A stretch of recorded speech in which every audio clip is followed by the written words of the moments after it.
Welcome to the November 18th, 2025 City Council meeting, 6:30 p.m. City Council Chamber. We'll start with the prayer.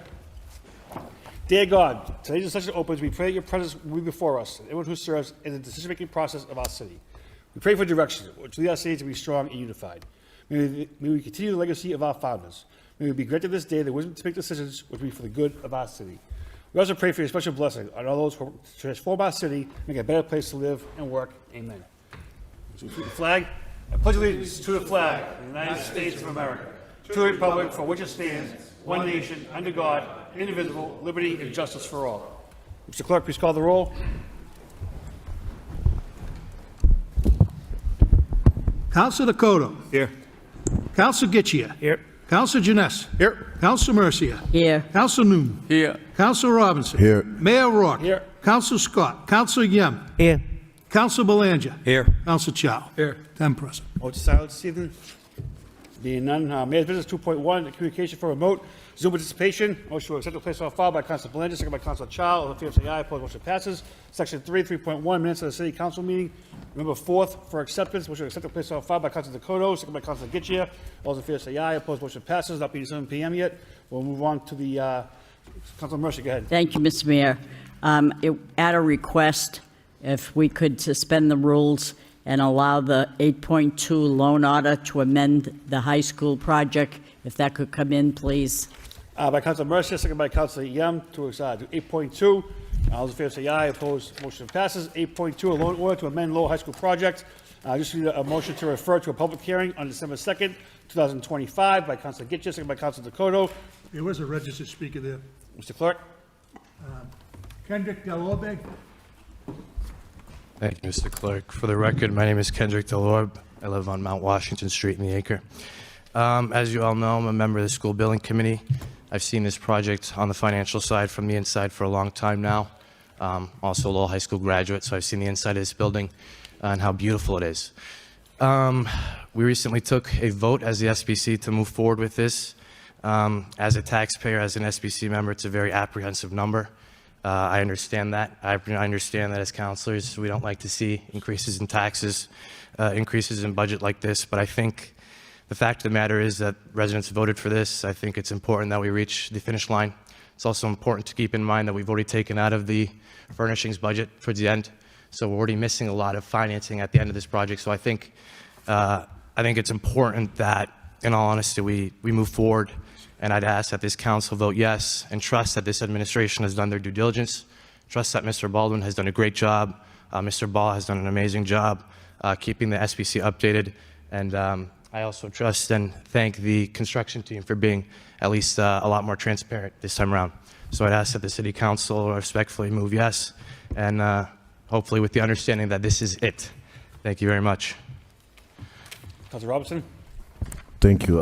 Thank you to the speaker. Through you to city manager, just so we're clear on this overage here, what is the equivalent pretty much on the tax increase for next fiscal year as a result of this overage?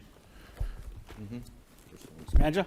Thank you very much, Mr. Mayor. Through you to the council. Council, as we discussed previously, that will be a baseline increase of 1.6%, meaning that prior to any other discussion about any other budgetary constraints that we have, whether it be increases, cuts, whatever may happen from the state, would be looking at a 1.6% increase.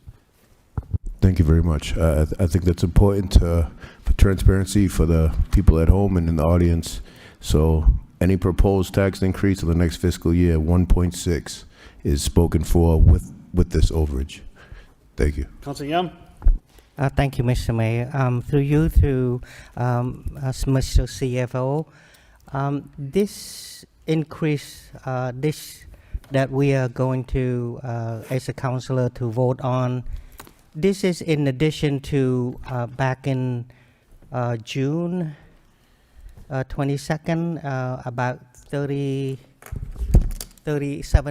million. And this is in addition to what we approved it last time in July. CFO.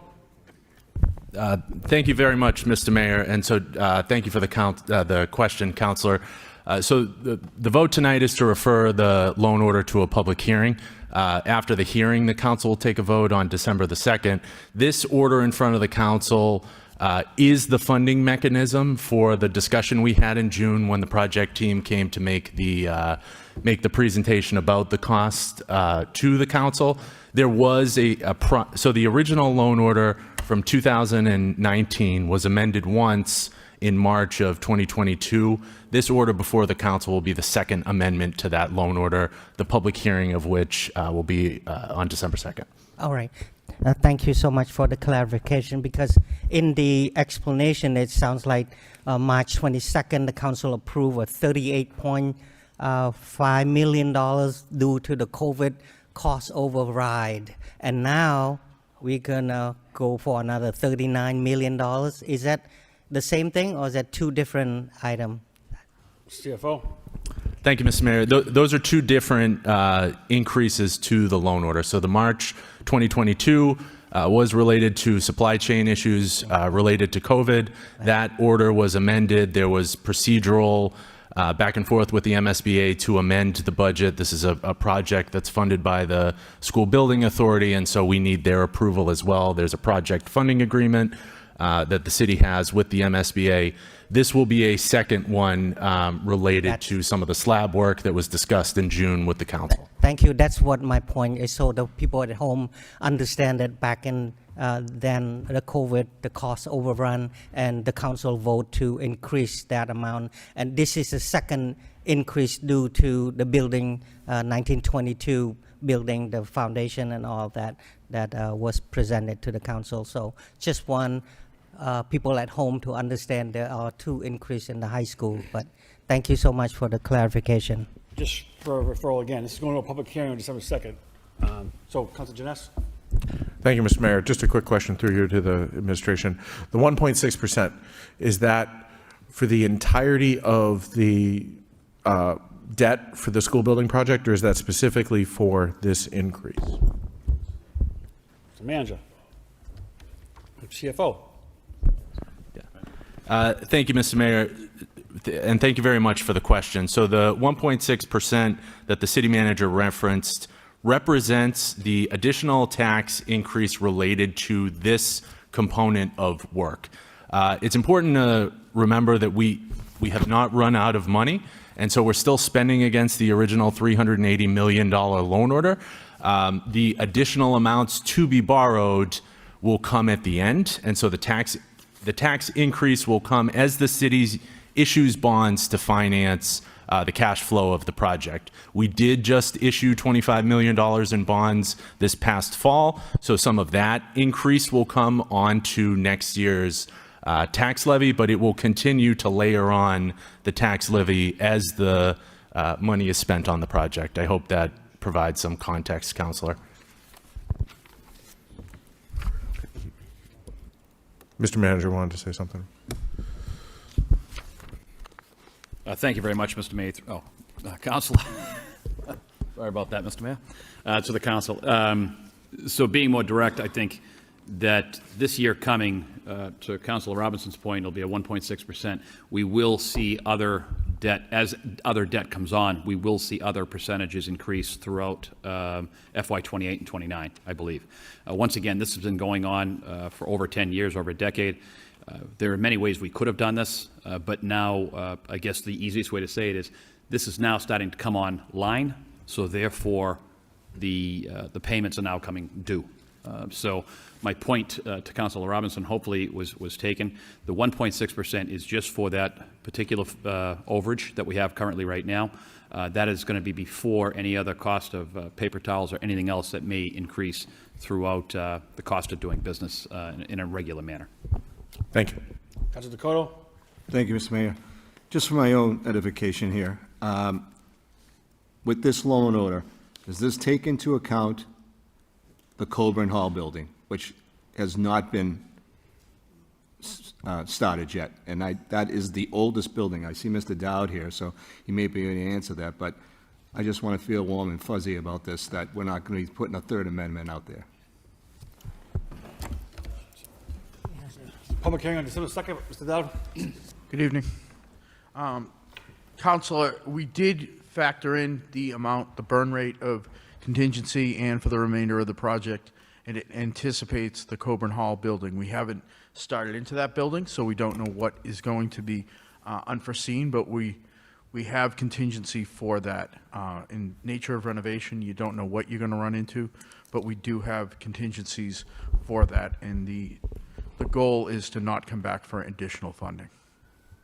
So you feel very confident that this is the last that you'll be asking for money, additional monies? I'm confident, but the nature of renovation, there is nothing that is absolute. All right, I'm not warm and fuzzy. Thank you. Council Belanger? Thank you, Mr. Mayor. Mr. Mayor, through you to the manager. Mr. Manager, this could be defined as a Hail Mary, but any luck with any requests to the MSBA, and if so, what was their response for any additional assistance on this, rather than it being on the backs of the taxpayers? Mr. Manager? Well, thank you very much, Mr. Mayor, through the council. Council, I have spoken with the delegation, and at this time, I have no further updates as to what could happen in the future. I'm going to be honest, it doesn't look promising at this point. It happened the first time. We were lucky to receive that money from the steel. That was the cost overrun. But until things change, currently right now, this will be on the taxpayers here in the city of Lowell. Looks that way. Thank you very much, Mr. Manager. Council Mercia? Thank you, Mr. Mayor. This time on December 2nd will be $39.8 million to that effect. CFO?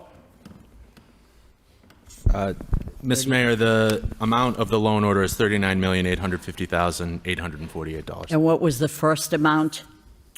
The underlying loan order was for $343,399,220. And then there was an amendment on March 30th, 2022, after a public hearing of $38,568,511, bringing the total to $381,967. So this will bring us above approximately $420 million. And we think we might not see anything happen in the 1892 building. And if we do run into it, we have a contingency money that might cover it. I hope that we don't have to come back for another $40 million. Remember these words. Thank you. Council Gitcha? Thank you, Mayor Rourke. Just to clarify for the audience, on the March 30th one, that was picked up fully by the state because of Senator Kennedy's effort and everything. They got the $38 million back. Anything else? All in favor say aye. Opposed, motion passes. Return to the agenda. City Council motions 5.1. Council Yam requests City Manager to provide the City Council with a comprehensive plan for the city's bicentennial celebration. Second by Council Robinson. Council Yam. Motion speaks for itself, Mr. All in Mayor. favor say aye. Opposed, motion passes. 5.2. Council Yam requests City Manager have the proper department explore the feasibility of installing a temporary word Lowell display on the City Hall Plaza as part of the city's bicentennial celebration. Second by Council Noon. Council Yam. Thank you, Mr. Mayor. Many cities throughout the countries and other part of the world display the name of their country, the name of their cities. It's sort of a pride that they display that. And I thought, the city of Lowell could have, I did a mock-up, the city hall, and with the word Lowell. So people who visited Lowell, including myself who visited other part of the country in the world, we always take a quick selfie and send it to our families and friends at home saying where we are and all of that. So celebrating the 200 years old of the city, it is a proud moment for the city. I thought maybe we have something like this, temporary people who visit Lowell during our bicentennial celebration can take picture, the city hall's in the background, send it back home. It's one way of publicize and promote our cities as well. As the front runner cities, this work well with what we try to accomplish. So that's just my wish, and I would like to see that if it's possible. Thank you so much, Mr. Mayor. All in favor say aye. Opposed, motion passes. 5.3. Council Dakota and Council Scott request City Manager have the appropriate department look at the feasibility of installing additional crosswalks on Chester Street. Second by Council Gitchius, since Council Scott's not here. Council Dakota. Thank you, Mr. Mayor. A little over 2 years ago, Councilor Scott had put a motion in requesting the city manager have the appropriate department look at feasibility of installing additional crosswalks on Gorham, Central, Woburn, and Chelmsford streets. And in the paragraph from Ms. Baez-Rose, it says Chelmsford Street specifically requires a holistic approach as the entire corridor is challenging for pedestrians to cross outside of the signalized intersections. Obviously, as everybody knows, there was a fatality there in that area 3-4 weeks ago. And prior to that, I think that happened about another 4 or 5 years ago, there was another fatality. So I'm wondering, Ms. Baez, if you could relook at this and give a report to the council when you, because it does look like it's a long corridor, looking at the map that was given 2 years ago to the city council at that time. Thank you. All in favor, say aye. Opposed, motion passes. 5.4, Council Robinson, request city manager provide the city council with a detailed reporting of all organizations and entities that receive funding to assist in our 2025 local elections outside of compensated poll workers. Seconded by Council Mercia. Council Robinson. Thank you. Motion speaks for itself. All in favor, say aye. Opposed, motion passes. 5.5, Council Getchia, request city manager looking at the feasibility of adding a sidewalk from West Meadow Road to Lowell General Hospital on the north side of Varnum Ave. Seconded by Council Janess. Council Getchia. Motion speaks for itself. All in favor, say aye. Opposed, motion passes. Council Getchia. 5.6, request city manager give an update on the status of the paving of Sales Street. Seconded by Council Mercia. Council Getchia. Thank you, Mayor Rourke. Through you to Manager Golden. About a little over 2 years ago, we talked about this, and we were looking at the gas company just had to come in and replace some gas mains. I just would like an update on where they are on those gas mains, because the road is falling apart. So thank you.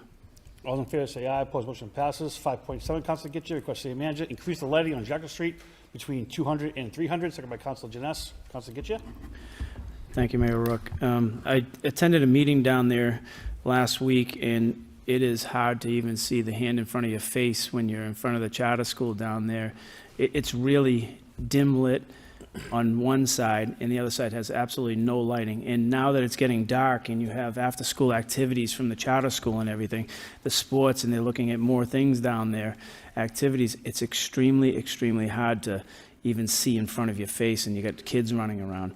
The other thing that I didn't add in here was maybe we could create a drop-off area over there, because we have a lot of parking meters down there, but there's no drop-off area for parents and pickup, and you're really in a dark time with the time change right now, and down there you really can't see. So if you could look into seeing if there's something that we could do down there. Thank you. All in favor, say aye. Opposed, motion passes. 5.8, Council Getchia, request city manager work with National Grid to either clean up the property located at 47 Middlesex Street or work with National Grid to donate the property to the city of Lowell. Seconded by Council Janess. Council Getchia. Thank you, Mayor Rourke. We've invested money down there in a park, and right next to it, you're looking at this old brick one wall thing set up. Who knows what they're doing down there, but we're not holding them accountable at all and saying, look, if we're going to invest this type of money in, maybe they can donate that land to us so that we could actually use it as part of our open space down there, because it's just a complete disaster down there. And, you know, the whole area is being renovated down there, and it would be a nice piece for us to get. And I'm sure there's plenty of places where we give to National Grid, such as water markouts and stuff like that. So, and CFO Baldwin remembers that discussion. So I'm sure that that land could be very easily donated back to us, or we should be looking for our money. Thank you. All in favor, say aye. Opposed, motion passes. Last motion of the evening, 5.9, Council Getchia, request city manager get an update on the time frame for corrections to multiple security concerns to the construction project at Lowell High School, such as door issues and a gate not properly securing. Seconded by Councilor Janess. Councilor Getchia. Thank you, Mayor Rourke. You know, no matter what anybody thinks, the council gets a lot of phone calls from parents, teachers, everybody who has said that they've gone back and forth over at the high school trying to get doors fixed, like door number 23 in the athletic wing. The quad gate does not secure properly. Stairway doors to Father Morissette Boulevard are not secure at all. The main entrance handicap door is broken, can be easily pulled from the vestibule. You know, the calf stairs under the bridge door does not work properly, doesn't secure, in the main gym entrance door. And these are just a few. And if we're looking at safety down there and securing that building, I think these are simple fixes. And I understand there's a lot of doors in a building. I work in one that's the same size, but we definitely have to get those secured, and they should be done within a very short time frame of notification, but they're not being done. And everybody knows it down there. So if you could push people to actually do their jobs and get it done, it would be greatly appreciated. Mr. Manager? Thank you, Mr. Mayor. Through you to the council. Council, in regards to your motion here, I can answer this tomorrow, just so you know and everyone knows that Superintendent Hudon, as well as the rest of the team, are going to be meeting tomorrow to discuss some of the security concerns there. I'll make sure that Commissioner St. Cyr also has an update with that. But this has been an ongoing piece that we've been discussing with the superintendent, myself, and Mr. Skinner, and I hope to have this rectified sooner rather than later. I will forward you over the list of doors that they gave us so that you can at least have somebody Please check do. them. Yeah. Thank you. All in favor, say aye. Opposed, motion passes. 6, we have a couple motion responses this evening. Motion response A, lighting at 124 Lowell Street. Councilor Robinson? Thank you. I get it. I know that we're doing kind of a uniform pattern over there, and again, this has been brought to my attention by multiple residents. It's one of those areas that I know some people are concerned about too much lighting that would start bothering neighbors, but I mean, this area in particular is very dark, especially this time of year. So, I mean, anything we can do to take a second look at this would be greatly appreciated. Thank you. Motion response B, developmental projects. Councilor Robinson? Thank you. Thank you for the report, Ms. Baez-Rose and DPD. I think this, I'm sorry, but I'd like to send it back if possible. The goal I was looking for, I think the information is here, but if you could break it down pretty much by district, because the reason I filed this was we've been hearing for quite some time about the city of Lowell and the desperate need for all types of housing. And so if this was just easily broken down by district, as you can see with all the spreadsheets, it does list districts, but they're kind of scattered all over the place. And so, like, I know, for example, Centerville alone, there's 130-something units of housing that's been created in the past maybe, I don't know what, 13, 14 months. And so I'm sure other districts have some significant numbers, the increase of different types of housing as well. Mr. Manager? Mr. Manager? Thank you, Mr. Mayor. Through to the council. Council, if you wish, we can set this and refile it just in the sorting of it, of the different sections, if you wish. Yeah, that's perfect. And then that way, yeah, and send it back out that way to us on email or whatever, because I think it just helps, especially for districts, so we can kind of key in on not just the permitting, but how much housing and what types of housing have been created in the past, say, 18 months, district by district, it shows. Thank you. Motion response C, update of the Bailey School Playground. Councilor Dakota Wingitchia? Thank you, Mr. Mayor. I appreciate the report, though I am a little confused because I believe the last time we spoke about this, we were talking somewhere around $100,000, if I remember that number was correct, and that you were going to work out something with Superintendent Skinner. Can you give me a quick update? Mr. Manager? Thank you very much, Mr. Mayor, through to the council. Yes, as we sent the folks over there, as opposed to replacing the whole piece, we're trying to get it up and running as soon as possible. In talking with Mr. Skinner over at the school department, we figured fixing what we have might be, I hate to say good enough right now, but it might be good enough and it might be quick enough. This doesn't pull back from having a complete rehab of this Bailey School playground, but at least it'll be workable, usable within, I think it's 5 weeks, and that was from a couple weeks ago. So. That's fine. I just saw Ms. Baez-Rose kind of nod. Is that like kind of a spring thing, Assistant City Manager? That'd be correct. That's our hope. But right now, we want to make sure that people. So we're just trying to fix what's broken fix what's right now, broken. right? Correct. Yeah. All right. There's a couple of pieces on there, and I don't want to get too into it, that I don't think, from a safety concern, we may have to put up some plexiglass and things of that nature. Right. But it's something to get it up and running as soon as possible. Thank you. Thank you, Mayor Rourke. So through you, Mr. Mayor, to Manager Golden, what's the long-term capital plan for that playground? Is it up to the forefront? Because it's a complete mess, and a lot of people use that. I think putting a Band-Aid on it isn't really a solution. It's more of, okay, you can use it a little bit, but when you look at the whole area, it needs a whole renovation. Is there a long-term capital plan between the two? Because we were told $100,000 was going to come from both, it was going to get done, the whole thing, and now we're down to $16,000. Manager? Thank you very much. Once again, Counselor, we're trying to get it up and running as soon as possible. We will fulfill a full assessment, find out what DPD would think could happen there. Like I said, some of it's older equipment, but we want to be able to use it right away, and then put it towards the FY 2027 capital piece to move forward there. If we did have additional monies, we could do it then, but that'll be we have to do the full assessment first to find out what it's fully going to cost. We jumped the gun on the $100,000. I just want to try to get this thing up and running where the kids can use it throughout the winter, the cooler months.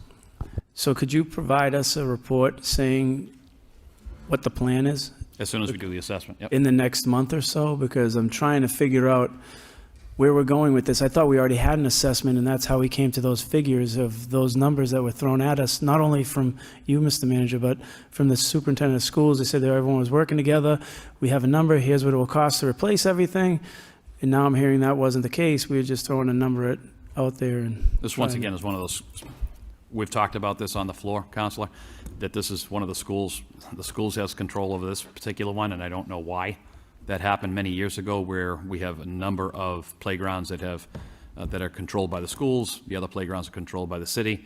We have to get to the final on that. I mean, really, truly, at the end of the day, it comes under the city's purview. So if you let me get the assessment completed and figure out how to operate this, let's get this, the $16,000 out there, so at least the kids can utilize it for the foreseeable future.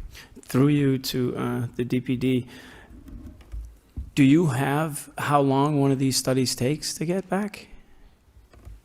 Spies Rose. Because I don't want to hear that we're going to a subcommittee and studies and we never see it for a long time, because this is a crucial piece to that area. A lot of kids use that area. Yeah, I mean, I think that, sorry, Okay. through the mayor, it shouldn't take long. I mean, this is an assessment that could be done internally by staff. I think we'd want to get a sense of just ensuring how this is one of those locations that works for the school, but also the community. So trying to understand from the school who's using it, how they use it, making sure that we're covering the grades, what do the kids want to see, kind of thing. And then adding to that sort of generally what we're trying to do with parks related to port in place surfacing and that kind of stuff. So just trying to make sure that we're doing a design that works for the school and the community at the same time. So it probably will, we'll need to talk to folks at the school to get that information. But as far as a general assessment, thankfully we've done lots of parks this season. So we have a lot of information about the kinds of equipment, general pricing that's way more up to date than we've had previously. So I think we could pull something together relatively quickly. Would that be within a month? Roughly? Beginning of the year, I guess, with holidays and stuff. I'm going to hold you to that. Okay. I think Councilor Dakota is too, because that's what our phone rings most about, is that whole area over there. So thank you. Thank you. 6.2, official reports, MRF, Mr. Manager. CFO. Mr. Baldwin. Thank you, Mr. Manager, Mr. Mayor. Before the council this evening is an informational item from the assessor. There is also a vote later on in the agenda. We would ask the council to take that up with this informational report so that we can set a date for the public hearing for the classification hearing. This is an annual vote that's taken by the council every year. Our recommendation is to shift the minimum residential factor to the maximum extent under the law away from the residential class to the commercial class. Ms. Bordeaux, the chief assessor, will be here during the public hearing to answer any questions that the council or the public may have about the valuation update for this year, or any other questions that the council may have during the public hearing, which we would request be referred to December 2nd. Thank you, Mr. Mayor. Motion to take 7.6 vote out of order by Council Janess, second by Council Robinson. First reading, refer a public hearing on December 2nd, 2025 for the MRF FY 2026. All in favor say aye. Opposed, motion passes. Returning to official reports. Federal entitlement funding. Mr. Manager. Thank you very much, Mr. Mayor, through to the council. Council, this is just an update on the CDBG program. If there's any questions on it as to what the changes could be happening, I'm going to defer any questions and thoughts to Assistant City Manager Rose. Council Robinson, get you in. Council Robinson. Thank you. Reading through this, there's a lot in the summary of changes reviewed Do you think this would be better served to really dive into at a subcommittee, maybe just to really talk in depth with some of these? So I'd make a motion to send this to maybe the Rules Subcommittee, if possible. Nonprofit, I thought. Or nonprofit. Okay, I'm open. I think just to put this into a subcommittee to really dive in and digest a lot of this Councilor stuff. Ralston sent to a non-profit subcommittee, seconded by Councilor Mercia. All in favor, say aye. Opposed, motion passes. Can I just ask for one thing before Sure. we get to that? Can we just have, when the meeting is called, that we have a list of what grants are out there that are covered by the CDBG money, and also any sub-recipients? So then we can have a real conversation, because right now I don't know what grants are covered by CDBG funds, which ones are not, and what are the sub-recipients, so that we have that in line for that meeting, that's all. We can pull together examples of what we've funded in the past. This is really going to impact the future round, so there aren't like sub-recipients that are kind of falling under this yet, but we anticipate in the next round that they will be. But we will have information about the kinds of programs that we typically fund with this stuff, and the nonprofits that have historically gotten CDBG funds from us. Yeah, because I'm just worried about downstream compliances and stuff like that, and I think that's a major piece that we need to get out there and get to our hands before we even have the meeting, because I think the whole council would be very interested in seeing those downstream recipients and the email pieces and stuff like that, because it's a major concern probably for everyone across the country. So if you could just do that, thank you. Councilor Yam? Thank you, Mr. Mayor. Along that line, if you could provide us, how much CDBG money that we received, and also list of organizations that received the CDBG fund from the city as well. Reading through this from beginning to end raised a lot of concern for me, particularly. I used to be on the other side of the nonprofit. I understand that this CDBG fund was really critical for small nonprofit organization to operate it. But because of the changes in reporting, there's a lot of things that might jeopardize our entire CDBG funding from the federal government. So I would like to hear that, how we can cooperate and work together with the nonprofit that received the CDBG fund from the city, so that the reporting would be in line with the new HUD requirement based on the executive order from Washington. And we know that this is a city, we are the city of immigrant. We are, the gateway city. So it seems like we are really at a really difficult situation. So I appreciate whatever you can provide us for the next subcommittee meeting. Thank you so much, Mr. Mayor. Councilor Mercia? Thank you, Mr. Mayor. And I know that there's going to be some changes, and that's what's concerning me, because in the past, CDBG funding was given out as the rent to the senior center. I want to know if that's going to be touched in any way. Do we know that? That will not be an issue. There won't be an issue. That won't be an issue there. It won't be an issue in certain areas, but compliance, to Councilor Yem's point, is a serious concern of ours. Yes, So, thank you. I think that bringing this to the nonprofit subcommittee, we've already been reaching out and talking to some of our friends in the nonprofit world, and to be quite frank and direct, some of them will be possibly impacted. Yep, thank you. But DPD has been working with those folks, and I anticipate some, it's something that we have to work with the federal government, or we risk losing this type of money. Thank you.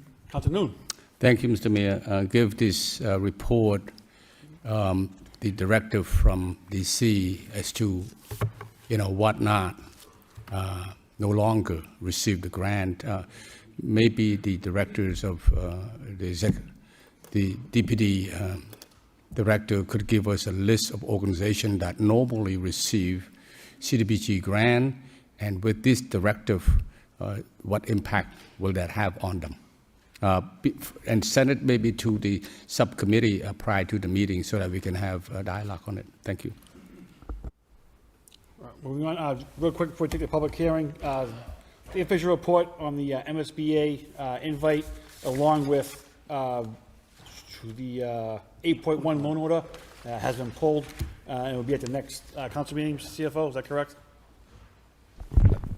Thank you, Mr. Mayor. Yes, due to some changes in the regulations from the MSBA, it's very exciting that the city has been invited again to the 2025 Accelerated Repair Program, but we want to make sure to get the language of the order right, so we're going to bring that back next week, Mr. Mayor. Motion by Council Mercia, second by Council Janice to pull those two. All those in favor say aye. Opposed, motion passes. Returning to the general public hearings, p.m. 7 p.m. 4.1, ordinance to amend Chapter 222-23, supervised drug consumption sites. Second reading is an ordinance amending the Code of Ordinances, City of Lowell, Massachusetts, with respect to Chapter 222-23, entitled Peace and Good Order, entitled Supervising Drug Consumption Sites. Well, we'll start off with those wishing to speak in favor. In favor. In favor. A portion of the meeting is closed. All those wishing to speak in opposition. Name and address, please, sir.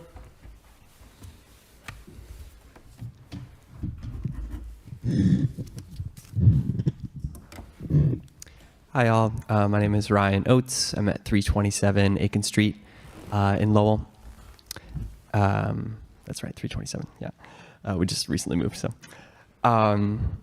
So I am just a bit concerned about this motion. I think everyone here is concerned about the way the opioid epidemic is affecting Lowell, both in terms of addiction and in terms of like the individuals experiencing addiction, also public safety. And so I know everyone here is wanting to address that. And I know that there is, I guess there's a concern about the potential that these sites could, bring crime along with them, or could, there's this term like the honeypot effect, or like a feeling that if we provide services to people who inject drugs, then they would be less likely to enter treatment. And I was kind of reading up on this just because it is an issue that I'm concerned about, and that around the world, like in different places in Spain and in Canada, when these sites were being proposed, those similar concerns kind of crop up. And I think that in order to make responsible public policy decisions, it's important to refer to experts and to hear from the experts that we have locally. And so I was thinking it could be good to explore listening more to the Board of Health and trying to maybe communicate with them about this policy, to get a public health perspective on the research on, do these actually, lead to more crime. What I've seen, I reached out to the Department of Public Health. They have a report on these that they've not found that to be the case, and rather that they can lead to fewer people discarding syringes improperly. Like you could have more people putting them in the proper place. It can lead to people being connected to services to get into detox, et cetera. So I guess I'm just saying we could reach out to the Board of Health, reach out to the Riverbend and other organizations that are providing services to this population. I think that would be a good move. Thank you. Thank you. Any others wish to speak in opposition? Opposition? Opposition? The portion of the meeting is closed. Need a motion to adopt by Councilor Robinson, second by Councilor Getchia. Comments by the council? Councilor Janice? Thank you, Mr. Mayor. First, I'd like to thank Ryan for coming down and speaking tonight. And I don't want anything I'm about to say to be construed as me being in favor of the city opening or hosting a safe injection site at this time. But my biggest issue with this ordinance is I feel like it's cart before horse. And the reason I feel that way is safe injection sites currently are not legal within the Commonwealth of Massachusetts. Yes, there is a bill pending in the House that could potentially open the door for it. There's also a bill pending in the Senate that could potentially open the door for it. less than 10% of the bills that get introduced at any session of the state legislature get passed. So if we spend all our time focusing on proposed bills and trying to engineer our way around them, I don't know how much that accomplishes for the city of Lowell. Additionally, the Senate version of this bill does not provide for a local option. So if the legislature were to adopt the Senate version of the bill, this ordinance would be moot. There'd be nothing that we could do to restrict them. And we don't know what the legislature is going to do. I don't think the legislature knows what they're going to do. And I do think that we would be better served to have some more input from the public health sector, both city employees and experts around. So I'd like to ask the question, have we had any input from the Board of Health, from our city partners that do the work in this area? Or are we just looking to ban something so we feel good about it? Mr. Manager? Thank you very much, Mr. Mayor, through the council. Council, I've only heard people that in favor of this. As far as anyone coming out adamantly opposed to it, yes, I have heard from individuals. There's no question about that. But there has been no movement to stop this from I heard. You know, typically the councilors would hear that before even I would. But being out in the community, I've heard from individuals saying, you know, are we putting the cart before the horse, or are we sending a very clear message? That's what I've heard. Okay, but we haven't had any conversations specifically around this ordinance with experts in the area. Okay. Thank you. Council Robinson? Thank you. The question's asked, are we putting the cart before the horse? If we have state reps from Lowell signing off in support of safe injection sites, or whatever you want to call it, I think it's time that the city has to say, you know, okay, that's fine. If that's what you want to support, if you think investing taxpayer funds into enablement measures that we can talk to somebody and try to convince them to get into treatment, as opposed to investing in treatment, it's a big difference. And so I think the city of Lowell has so many social programs already in place. There is no real data in this country that supports all the things that the advocates propose to, and they keep moving the goalpost. We'll talk to so-and-so, talk to so-and-so. If you look at what they did in Philly when they ran it, if you look at what they did in San Francisco, in the United States, pilot programs, they shut them down. They were called linkage programs, and the only thing that's been documented that's been linked in these linkage programs was the link to drug dealers and clients. There has been no treatment real options coming out of whatever pilot in the United States. Now, we can look to other countries, and that's great. And I believe I saw professional members of the Board of Health when asked about this. And the comments were, I don't think Lowell should be a pilot for this. Let's try it elsewhere and look at data, real tangible data in Massachusetts. The cart before the horse argument is crazy when the feds are coming out and saying it's categorically illegal, but yet we still have 2 state reps that are signing off in support of this. And I would be surprised not to see a local option if it even makes it that far, because do you think the constituents in Brookline and those places are going to support this in their backyard?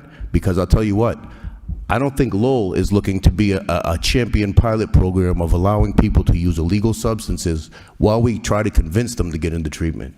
If we have money to throw at this situation, I say, why aren't we lobbying for treatment, detox, and abstinence purposes? Not well, let's enable until we can convince you otherwise. So this is being proactive as a council, and if you actually step outside your house and speak to regular residents, everyday regular residents, you'll hear loud and clear that I hope those safe injection sites are not coming to the city. At least I can speak for the people I speak to in my district, and a majority of them that I've had conversations with are not in favor of this. And I think it's smart for the council to take a proactive approach before it gets jammed down our throat, like many other things tried to get done, and we can point to a couple references that have come from the state down. So again, as we've discussed many times, I think it's time Lowell stands up and says, look, we're willing to do our fair share, but we don't want to be the guinea pig in the social service sector. And if you look at San Francisco's numbers, you know who really made out with safe injections? the nonprofit organizations that were administering the funding to supervise people utilizing illegal drugs in public taxpayer-funded spaces. So, I mean, I would like to call for a roll call, Mr. Mayor, on this too, once conversation is done. Thank you. Public hearings, we get a roll call. We got Councilors Getchia, Noon, and Mercia. Oh, you all set? Okay. Councilor Noon? Thank you, Mr. Mayor. I believe the focus should be on public health. You know, I think we need to listen, as Councilor Chines indicated, to public health expert, which we do have with the Board of Health. I'm wondering, Mr. Mayor, through you, to the managers, maybe ask Ms. Lisa Golden to come to the podium. I have a question because I understand that about a month ago, Public Health Board met. I'm not sure if these issues was on the table or discussion was made on this. I want to hear her thought on it, or the thought of those who are board members of the Public Health. Ms. Golden. Thank you, Mayor, Manager, Councilors. No, the Board of Health has not brought this up because this bill has not passed. So the Board of Health has not brought this issue up yet. So we don't know if the purview for the vote would be for the Board of Health, for the council, or for the state or Senate. So we have not brought up the conversation yet. You mean it's not passed? You mean the legislature is not passed? In the No, state so house? right now it's illegal to do this, so we have not brought up the So it's conversation. it's not legal here in Massachusetts, Correct. right? Yeah. Right. So the state now, the legislature is now trying to make it legal. Is that correct? That's correct. So if the bill passes, and then we would discuss it. But if the council bans it within the city, then we would not be discussing it. So, so it's not. And then even if the bill had passed and you hadn't discussed it as a council, then and it wouldn't be a vote for the Board of Health, we wouldn't bring it up unless you guys had asked us to discuss it. I see. So we wouldn't be discussing it if it wasn't the purview of the Board of Health. So some things come under the purview of the Board of Health, like tobacco control. Some things don't come under the purview of the Board of Health. And then there are other things that you ask us to discuss and bring back to you for conversation. So you ask us to discuss things that are not under our purview. So this hasn't been discussed yet.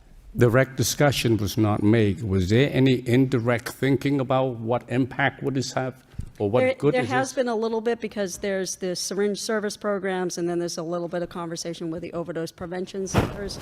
And the little bit of discussion was that they did not want to discuss this just yet. So there was a little bit of negative discussion about this so far. I see. But thank you very much. You're welcome. I do express concern, as Councilor Chines indicated, that, you know, this is more or less we, should I say, put a cart before the horse on this. You know, the legislature's chance of that pass, as Councilor Robinson indicated, that 2 of our delegation state representatives supported. But that does not mean that it's going to pass. So I do have concern on this because we do not have any input from the public health professional expert, and I don't have expert in this field at all to approve an ordinance based on my lack of expertise or understanding of it, the impact that would have. I'm going to vote no to it. Thank you. Councilor Noon? I'm sorry, Councilor Mercia. Thank you, Mr. Mayor. Here are my concerns with safe injection sites. It encourages drug use, and I will not be labeled as an enabler. Potentially increases crime in surrounding areas. 3, not prioritizing addiction treatment and recovery. 4, supervising space for injection may normalize and enable drug use rather than deterring it. At 5, individuals will be locked in their addiction rather by focusing on safety rather than abstinence and recovery. Studies on existing SIS shows low rates of successful referring users into drug treatment and recovery programs. SIS sites become open-air drug markets. And if you don't believe that, I want to know from this council, which Lowell neighborhood do you want these safe injection sites to be housed in? Because I'm going on the record and saying, I don't want it in my neighborhood. And I do welcome many things in my neighborhood. I welcome Lowell High School in my neighborhood, but I don't welcome a building that's going to give something that's illegal to someone and be an enabler. I'm not going to do that. And I have compassion for people on drugs, and I could prove that alcohol is a drug, and I have proved my desire to help people in that field. But I will not be a party to someone that is doing illegal drugs. They need recovery. They need a building with supervision, and you don't go into a detox for 2 weeks or 7 days. That don't cut it. You need long-term care, and a drug injection site is not the answer. Thank you. I'm voting, I support the ordinance to ban safe injection sites. I'm going on record as that. Thank you. Councilor Dakota? Thank you, Mr. Mayor. Councilor Janess brings up a good point. Probably less than 10% of motions that go through the legislature probably takes at least 2 or 3 years. But I think what we're doing here tonight is that we're going to send a message, especially to our left progressive socialist representatives who've decided to put this on the in front of the state legislature. We're now district councilors. We're not citywide councilors. In my constituents in the Upper Highlands, the majority of them, and I'm saying close to 90%, are totally against having a site. Who's to say they wouldn't put a site here if it ever passed up in the Upper Highlands? But my constituents are totally against that, and I represent them, and my vote will be yes for this. Councilor Getcha? Thank you, Mayor Rourke. I wish the state would put more time and effort into mental health and recovery centers. I think that that's where we need to go. And let's be fair, when we look at a lot of these district councilors, a lot of them will not go in, this will never be in their neighborhood. You know, downtown is probably the place that we're going to try to invest the most into right now. And we have to impact everything moving around us at the same time. I understand what Councilor Janess and Councilor Noon are saying, that, you know, it is proper to do it because you're trying to have a safe place for people to do it, but drugs are still illegal. And I think that what happens is a lot of what-ifs in between. And when you look at Canada, they're walking away from it. So, I mean, there has to be some issues here. And when you talk about our professionals, we just saw one speak publicly against it. So, I mean, it just makes sense to state to the state, look, we want mental health and recovery centers for our residents, and that's where we want to go. And we had no problem with that already. So, I mean, that's what my take is on it. Let's get mental health and recovery centers here. Let's try to get those same 2 or 3 or 5 or whatever the legislators are that pushing the bill. Let's try to get them to put in mental health and recovery centers to try to help people get to a better life and not just stay in the lows that they're in right now. Thank you. Thank you, Mr. Mayor. I also want to thank the speaker for coming to speak tonight, giving us a different perspective on it. And I agree with my colleagues, the council, who will vote to support this ordinance. They said all the things that I want to say already, but I want to add that one of the most important reasons the council brought this motion to request this ordinance was really mainly the site would be very close to our schools, to young children, and it would not be a good role model, a good learning environment for many of our students to see this injection site in our city. And in addition to many of our constituents don't support this, we really have to look out for our children who can't vote yet, who don't know these kind of political issues are happening yet. So we really have to watch out for our children. Thank you. Councilor Belanger? Thank you, Mr. Mayor. I appreciate the comments of my colleagues and Mr. Oates for coming down tonight. And just to respond to a few of his comments is that, he referred to a few individuals that are discarding needles throughout the city.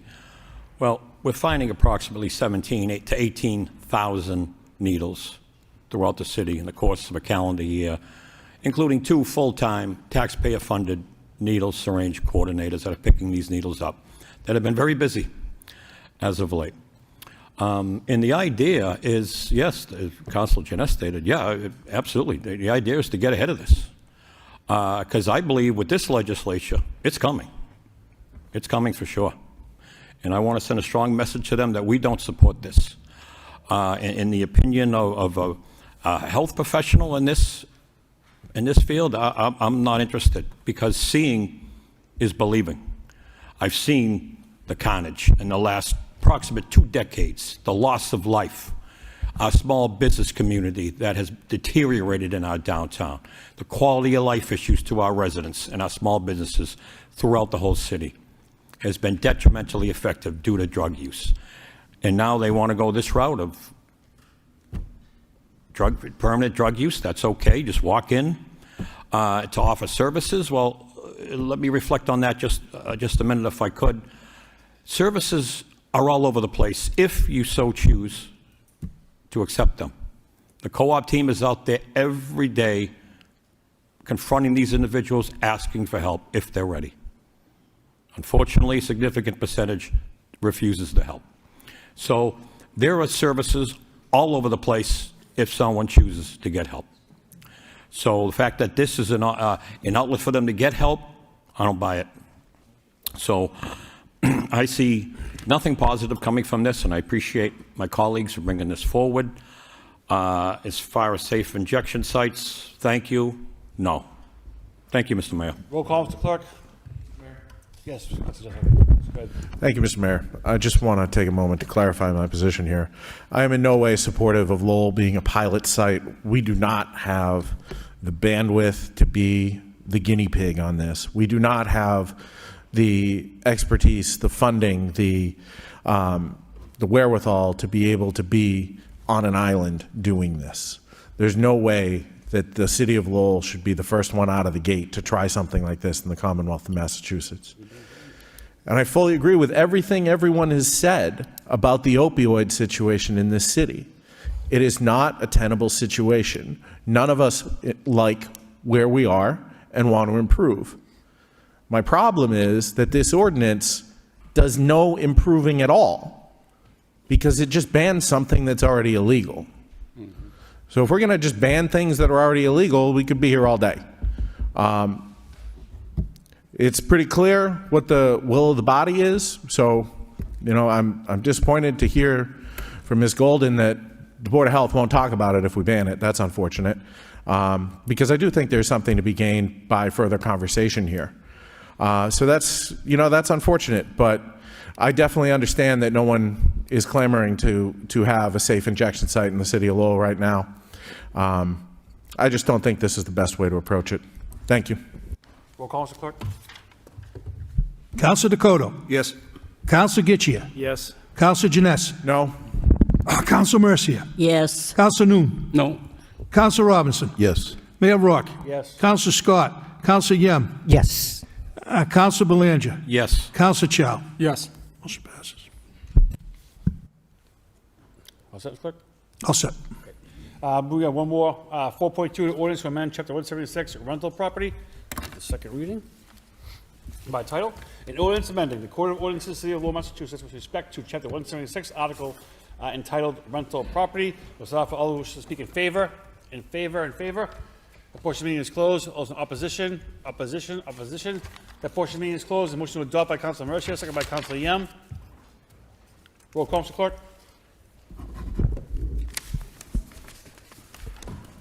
Councilor Dakota. Yes. Councilor Giccia. Yes. Councilor Jeunesse. Yes. Councilor Mercia. Yes. Councilor Noon. Yes. Councilor Robinson. Yes. Mayor Rourke. Yes. Councilor Scott. Councilor Yem. Yes. Councilor Belanger. Yes. Councilor Chow. Yes. Motion to, let's see, going back to the motion responses and information reports, motion to accept the place on file by Councilor Robinson, second by Councilor Noon. All in favor say aye. Opposed, motion passes. 6.3, a communication to appoint Dominic LeBron to the Citizens Advisory Committee. Motion to accept and place on file on motion by Councilor Chow, second by Councilor Dakota. All those in favor say aye. Opposed, motion passes. Mr. Manager, is Mr. LeBron here this evening? That's him? Okay. 6.4, communication is a resignation of Adam Backey from the Community Preservation Committee. Motion to accept by Councilor Noon, seconded by Councilor Yem. All in favor say aye. Opposed, motion passes. Mr. Mayor? Councilor Janess. Thank you. I just wanted to take a quick moment just to recognize and thank Mr. Backey for all his contributions to this city. For as long as I've been in Lowell, Adam's been involved. Adam's been making things happen. And we as a city are a lot better off thanks to the contribution of Adam and people like Adam. So I just wanted to say thank you and make sure we send him a nice thank you note for all the service that he's put in over the years. Thank you. Thank you, Councilor Janess. All those in favor say aye. Opposed, motion passes. We have a number of votes this evening. We'll bundle 1, 2, 3, and 4. 7.1, a vote to accept a gift of $2,500 from DCU. 7.2, vote to accept and expend $15,300 address verification program grant. 7.3, accept to expend $334,480 from Massachusetts Elder Affairs Formulating Fund for FY26. And 7.4, a motion to accept and expend $78,000 Mass DEP SMRP grant. Yeah, motion to accept by Councilor Yam, second by Councilor Robinson. Roll call, Mr. Clerk. Councilor Dakota. Yes. Councilor Getchia. Yes. Councilor Janess. Yes. Councilor Mercia. Yes. Councilor Noon. Yes. Councilor Robinson. Yes. Mayor Rourke. Yes. Councilor Scott. Councilor Yem. Yes. Councilor Belanger. Yes. Councilor Chow. Yes. 7.5, a vote to transfer $500,000 supplemental appropriation for the fire department. Motion to, I'm sorry? Is the registered speaker, Mr.? We'll do a first motion to accept by Councilor Noon, second by Councilor Yam. Mr. Clerk. Anthony Late.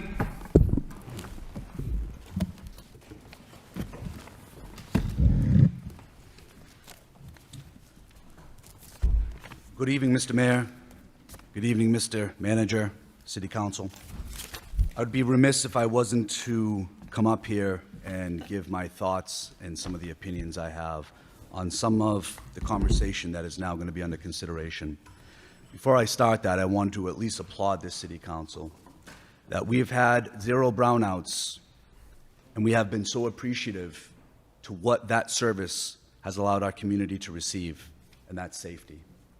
If we look back not that far, 2021, we had 5 consecutive fires where the first due was browned out. Out of those 5, we had 3 fatalities. Minutes matter.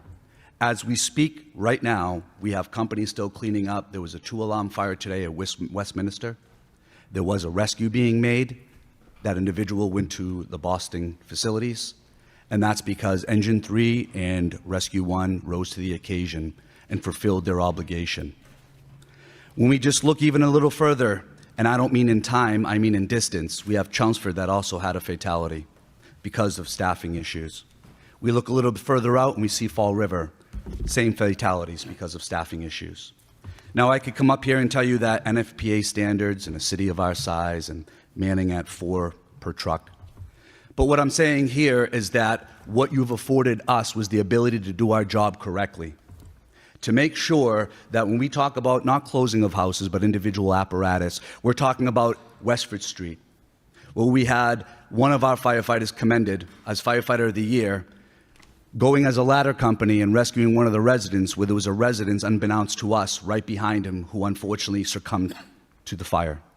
But what we did not have was an Engine 2 that was browned out that day. Same house, different apparatus, different job, different responsibilities.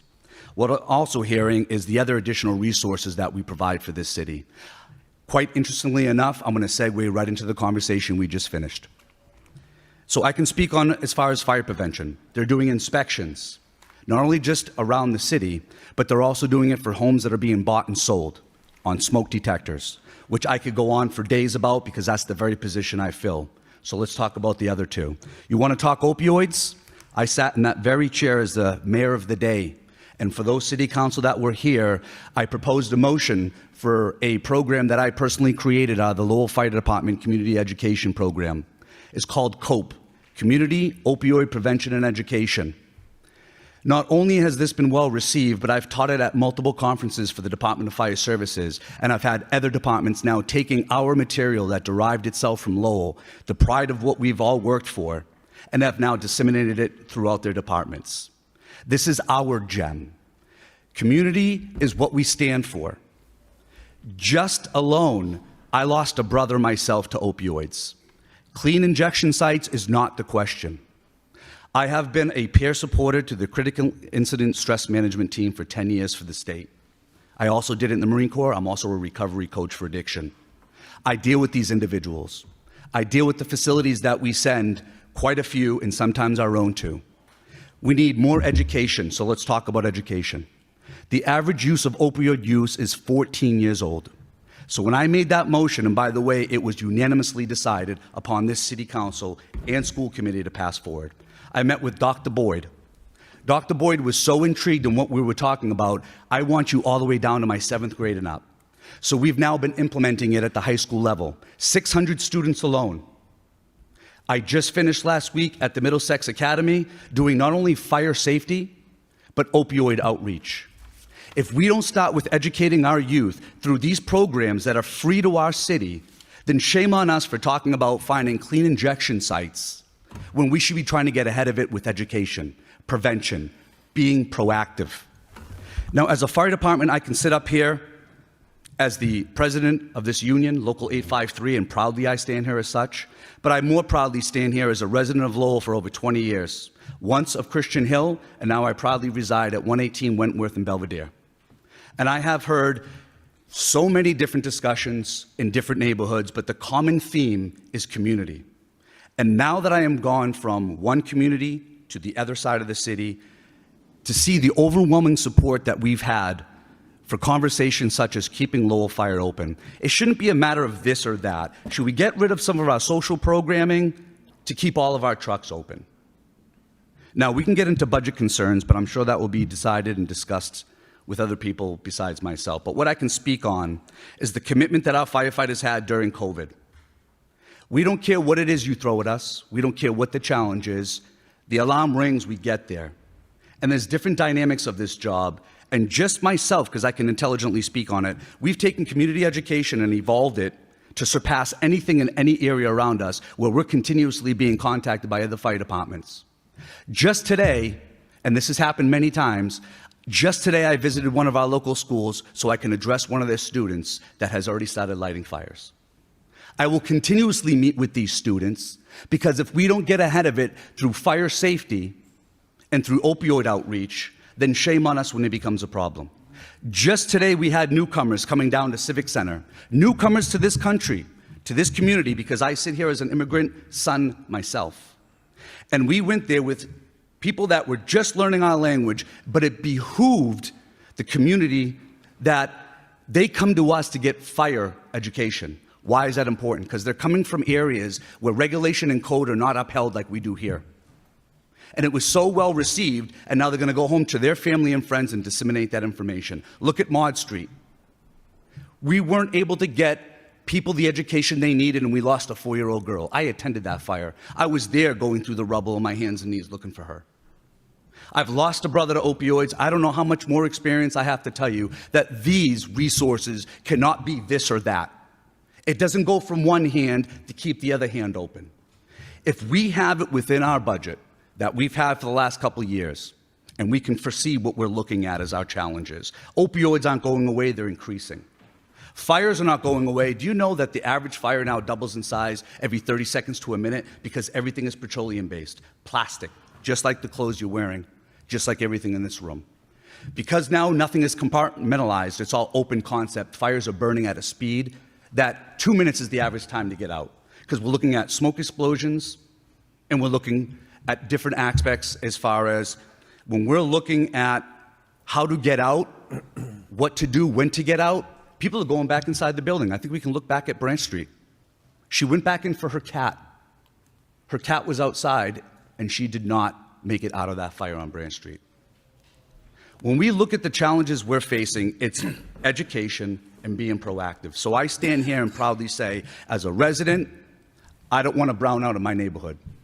As a resident, that is going to start a family with my beautiful 18-year girlfriend, I don't want opioids to be knocking on my door. I don't want another individual in this community that I belong to lose a brother. Because every time I go and do one of my opioid presentations, they come to me offline and say, my uncle, my brother, my father, my aunt, my mother. And we're even considering taking this out of play for the community, and for how long? We're talking brownouts for how long? Until Fall River happens again? Until another Westford Street happens again? All I ask is that you do your due diligence the same way we do when that alarm rings. Think about your districts. You don't want a clean injection site in your district? Try having a brownout, and then telling your constituents that we lost a community member because we just thought the need that was there. Again, I'm not in charge of the budget, but what I'm in charge of is where I live.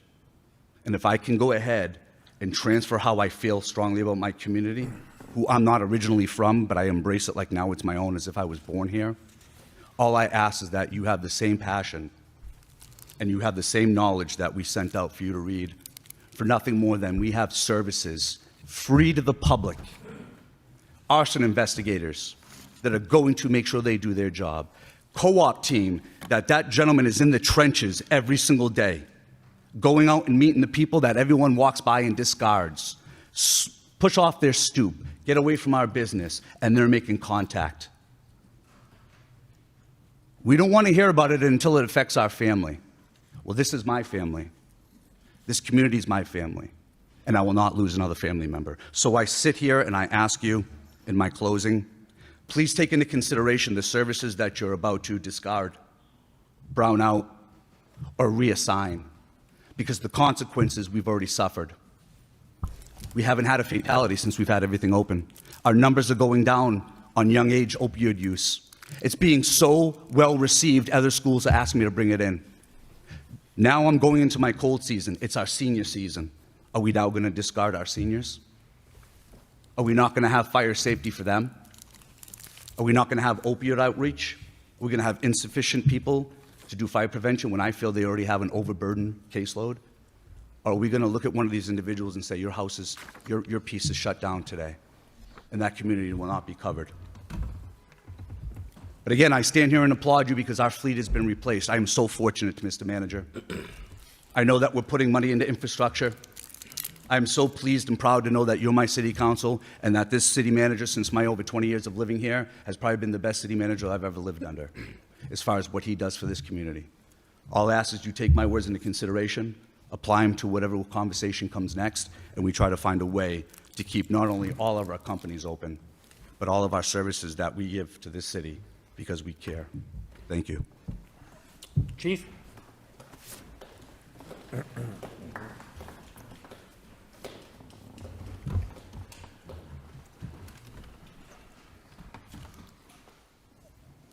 Good evening, councilors.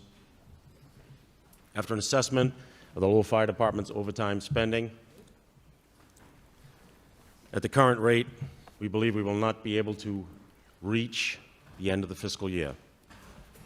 A combination of increases based on overtime rates for the most recent contract, injury leave, FMLA approvals, and sick leave use, as well as 10 vacancies within the department, have made it difficult to remain on budget. To date, the department has used over $1.4 million of its allotted $2 million, with about $530,000 left remaining. It is estimated that with an additional infusion of money to the tune of $500,000 and taking the additional actions proposed at the bottom of my memorandum, which include a combination of additional funds, day staff reassignments to fire trucks, and company brownouts, along with the continued advisement of sick leave, injury, and FMLA review, we will be able to meet those requirements and get to the end of the year, the fiscal year in June. I'm willing to entertain any questions. Any questions for Chief? Councilor Chair. Thank you, Mayor Rourke. Through you to the chief. Last budget hearing, I asked this question. This isn't a surprise. If this is a surprise to any of you counselors, we need to leave. Last year, I asked you this question. Why would we go from $3 million that we had a patent for the last 5 years down to $2 million and think we're ever going to make it to the end of the year? That's a pretty tough thing to do, and especially when we gave raises in between. So that this is just a dog and pony show. We all knew during budget hearing that this was the problem. And when you look at this budget, it's extremely clear that they're not that far off from where they have ever been. 33.7% of the budget is gone. Through you, Mr. Mayor, to CFO Baldwin. At the end of October 31st, what is the percentage of the budget that would be gone at that point of any department? There's 4 months gone in the year, right? You got July, August, September, October. What percentage of the budget would be gone? CFO? Thank you. Mr. Mayor, I suppose that assumes every department spends on a straight line. It would be about a third of the year, so 33%. Right. So there's 31 days in July, there's 31 days in August, there's 30 days in September, there's 31 days in October. 123 days divided by 365 days equals 33.7% of a budget would be gone. That's what's gone in the fire department right now. And when you look at their budget, a lot of them are one-time expenditures going across. And if you look at their numbers, and we're fair across, overtime went down by over $1 million. The holiday pay dropped too. I don't know how we did both of those when we gave raises those years. The ones that went up in their budget were gas, heat. We obviously knew that we were going to pay more. Vehicle maintenance went down because we just bought 11 new engines. You look at the buildings, building maintenance went up because we are underfunding them for 30 years. We looked at custodial supplies, that went up because somebody has to do that work. And then building rehab. Those are the only real changes from last year to this year at this time. And when you look at the numbers between the two, it's not that far off. And I'm trying to figure out, I get the point to the memo. I could have written this memo when we did this back in April. I could have written this memo.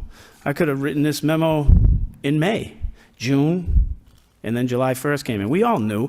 Mr. Manager, you knew that this account was going to go under, and so did the CFO. There is no way to control this. FMLA, no kidding. People get hurt on the job, people have sick family members, and if there's a problem with FMLA, somebody has to go to our state and say that it's not feasible for our municipalities to do this. That's where it came from. Paternity, maternity comes from the state. They tell us what the employee can do. Sick, you guys go into the worst conditions of anybody. Sick, people get sick. People watch people die. You don't think they need some days off? 1 day is 2 shifts, right? Considered, right? 10 hours and 14 hours, right? The average employee, if we go through them, and I'm going to ask you that for this report, if it isn't this week, it'll be next. I want to know how much time average we have used like we did in the FY24 budget for employees on their sick time. But a firefighter does a total different schedule than anybody. And this city put 24-hour shifts in place. This is the cost to saving lives. 24-hour shifts. When they take 1 day off, it's like 3 to somebody else. It's 24 hours. Someone in here, even City Hall, don't work 8-hour days when they use sick time. Let's be fair. We all knew this was going to happen. I still don't think we're that far off from this budget if it's controlled right. We're at 33.7. I think, you're going to see your personnel services come down. Through you, Mr. Mayor, to the fire chief, how many firefighters are we down currently? We're currently down 10, Counselor, from the top of 213 to 203. Okay. So of those 10, when's the next academy you can get them into? Well, we just started a hiring process for 10. The most aggressive schedule I can envision is probably 1 April. So that's what, 6 months away, roughly? About. It So could be earlier, but I would prefer not to go. So if we say 10, 6 months, so that's basically the price of 5 firefighters full staffed for the year. And what's the average firefighter's salary? I believe it is 68. Okay, so Well, that's the starting. That's round number is 70 with all the other stuff in there. And then that's not including the health insurance that's already funded, that's in another account, not attached to the fire department, that we're saving money in right now, right? Because we did, I hope we did, we funded those in the medical end, right, for the insurance that's offered. So there's money over there. So I'm trying to figure out, there's 350,000 if you look at it that way, and there's probably another 50 in just the medical that we're saving over the next 6 months. So that's $400,000 right there in a blink. So this budget has money in it. And when you start looking at all the money that's there, I don't know why we're here right now. This is something we can live with in this budget and then come back to us. Right now, I understand that the need, and Mr. Manager, we knew this was coming. We've said this over and over at this council. I said it when it was happening. How do we go down from this to this? How are we going to manage this? And if we don't think people are going to get hurt in the fire department, how many people do you have out right now? How many firefighters are out right now on 14 on injury and 2 on long-term sick leave. So you got 16 and you're down 10, so there's 26.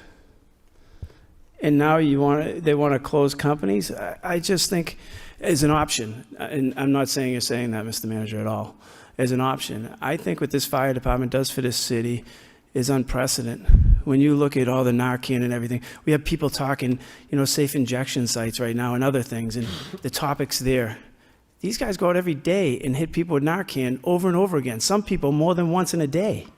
They save lives every single day. This isn't about trying to take money from one end and move it to another. It is within this budget. They do the work. I don't think we're far off. And I would hope that we're going to support this department and keeping every company open, because it could be one of our children, could be one of our friends, could be anybody that we lose a life in. And I'm grateful for everything they do in this city for all of us. And it would be crazy for me to support anything other than keeping them open. I thank you, Chief. I thank your staff. I think your staff is one of the hardest working staffs in the city. They'll be out in the weather that nobody wants to go out in, and they just do the work that we all need. And I just don't know where this is coming from, but thank you, Chief. Thank you. Councilor Robinson? Thank you. I'd like to thank the speaker. I thank the chief. I thank my colleague for his comments on this. I know in 2021, when I first got elected, we were practicing brownouts. It was the previous administration, and it was kind of business as usual. And I specifically remember we had the Beaver Street Bridge under construction, and I remember driving up by in Drake. I think it was maybe Plain Street area, or I can't think of the name of the road. And I saw a fire truck that had to come up into Drake to come back down into Centerville, because there was brownouts going on and that Beaver Street Bridge was under construction. And right there I knew, as the speaker said earlier, seconds and minutes count. My district, Lower Centerville in particular, one building catches on fire, burnt toast, something small, with a brownout, it's a whole block by the time someone shows up. And I personally, I think that was one of the largest, loudest things I've heard from the residents back in 2021 was, we cannot do brownouts. And I think this administration came in and was diligent and worked with the council, my colleagues here, and we all found a mechanism and a way to work with the fire department to say, we're not following that practice anymore, because none of us feel safe and secure playing roulette with people's private lives and private property. So I just think, I thank the men and women in the fire department. The state just pushed ADUs online to us, so that's only going to complicate their jobs from another level if you think about it, because now you're having the additives of smaller units on lots that are already pre-existing. I think more now than ever, we need to ensure that we provide fire safety. And if you look at the increase in volume in the social service responses alone, I mean, I remember having conversations wishing that we could find a mechanism to put a medical SUV at least 4 or 5 of the stations that would only respond to medical calls to limit the wear and tear on our apparatus that we've been purchasing through the ARPA funds. Because, I mean, we all see this job has evolved and incorporated all of the medical responses as well as the fire stuff. So I just think to even be having a conversation where we did know, as my colleague said, 3 million is pretty much the number that it's been consistently right around 2.7, 2.9, 3 million. Why aren't we funding that? And I will not support a brownout, period, because again, my district in particular, and there's many like mine across the city, there's no way that I would be comfortable closing any stations at any time. 24/7, these people respond, and so if we can find funding for a lot of the other things that the city has been doing, I think this should be a no-brainer to really go back through the books and find a way to keep them open. No brownouts till the end of June, at least. And if there's pieces that need to be discussed at a negotiation table, I would encourage both parties, please, to continue the service and continue everything that was discussed so far. Sit down at that table and find that compromise so we can all continue to provide this service to the residents. But in the meantime, I think we need to guarantee that all stations stay open and we still provide these services. Thank you. Councilor Russia? Thank you, Mr. Mayor. Many past councils worked very diligently because all we heard from our constituents were there were brownouts, we're afraid, and believe me, they were afraid. And I hate to raise more money, but when it comes to certain things, such as the fire department, the police department, my heart is with the people that when there's a fire and people are running out of the building, these are the people, the men and women that are running in the building. I think they're heroes to me. And anything that I could do to support them, and knowing how hard we work to eliminate the brownouts, I don't want to go back that route. And I know it's going to cost money, but I don't accept this vote. I would ask, as Councilor Robinson said, to please take this vote back and try to compromise and get more money. I know that infrastructure is important. People talk about potholes, that's important. But the safety, the life of the public is more important to me than anything else. And I know how diligently these men and women work. I can't thank them enough for the work that they perform. And I will tell you a personal note.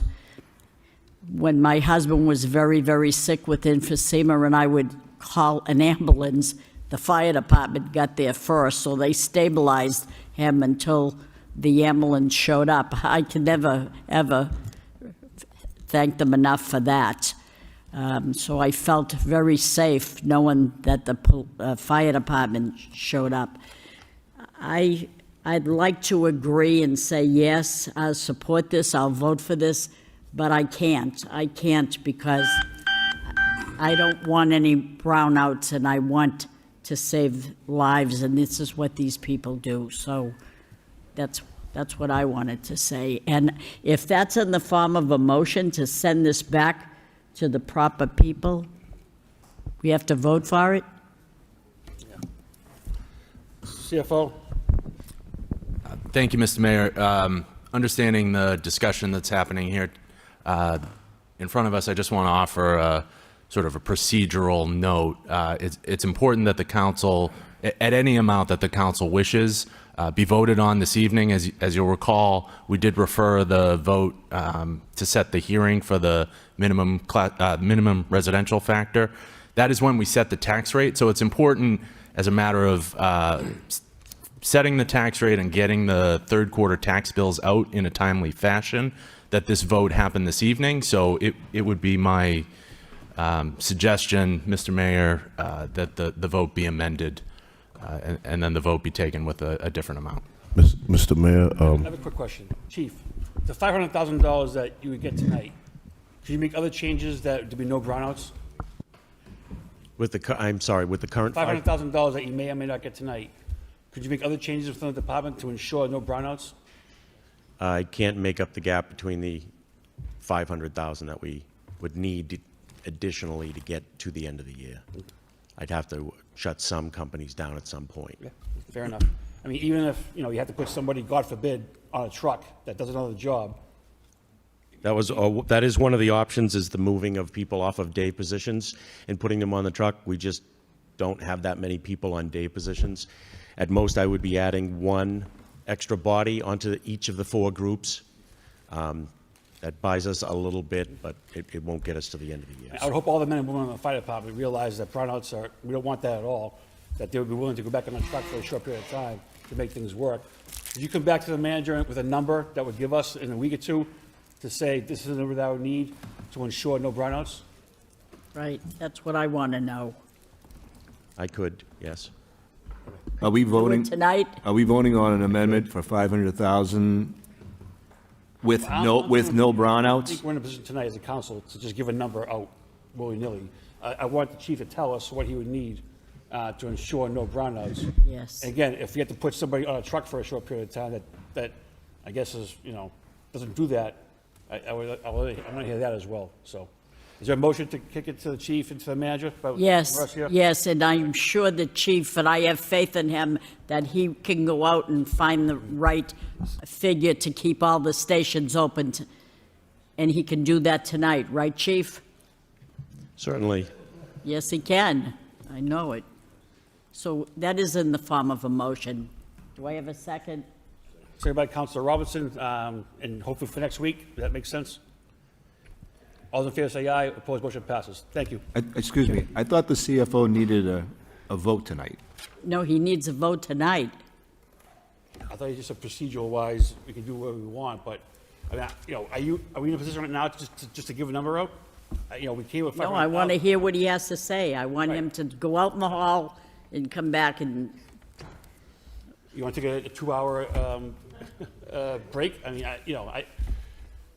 I believe that I need about $1 million to get to the end of the year. okay. Can I ask why, if we're at 33.7% of his budget already used? I'm trying to figure this out in my mind, and I'm just perplexed by this point. In your budget, you use 33.7% of it, and that's where we are today. So I'm trying to figure out why we need another $1 million. And I understand where we were, why we would ask for the $3 million in the beginning, and the $1 million would make sense. But even last year, we transferred out of your personal services over to fill your overtime gap. So we're still going to have $500,000 in there at the end that's going to transfer over. So I don't understand how this $500,000 isn't going to work. What's that? Yeah, but they're not going to start till April, and it's going to give you a buffer of over $400,000. So getting those 10 people on board, we would need to utilize some of that money to make sure that they had gear. Gear is nearly $5,000 a person. If we hire 10, they need 2 sets of gear each. So we'd be looking at a significant amount of money that will need to be borrowed from salaries and wages as it is. But at that time in the budget process, we're going to know where other departments have, and we transfer every day from one department to another.